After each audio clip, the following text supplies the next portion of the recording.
Alright folks, buckle up, because what's happening in Washington, D.C. right now should have every single American paying attention. We're talking about a reported 400% spike, yes, 400%, in requests for paid protesters flooding into the Capitol. That's not speculation. That's direct from the CEO of Crowds on Demand, a company that literally rents out crowds for rallies, protests, whatever you want.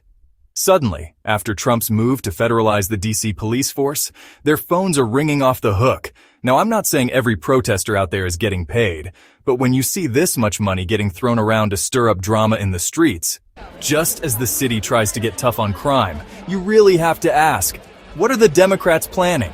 And why now, when the city is finally cracking down? Let's talk about crime. The mainstream media loves to downplay it, but D.C. has been an absolute mess. The city's own police chief admitted they failed to keep people safe. For years, murders and carjackings spiked through the roof.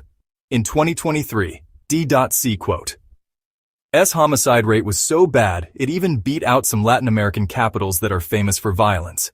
And the sad truth is, things haven't gotten much better. Carjackings and violent crimes are still plaguing the city, and families are worried every single day about their safety. It's almost like when leadership gets tough, things start improving. But guess what? Right as things start to change, suddenly there's this tidal wave of protest against Trump's policies. And a huge chunk of these protesters, according to the crowd rental companies themselves, are getting paid to show up and chant about government overreach.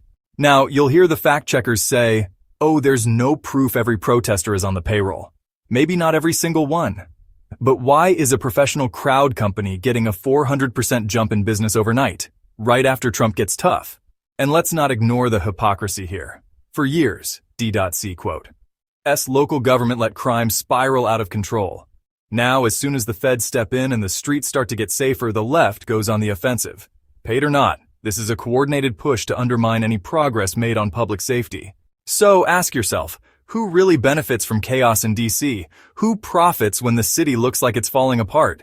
And why are so many people willing to bankroll fake outrage just as real change is finally happening?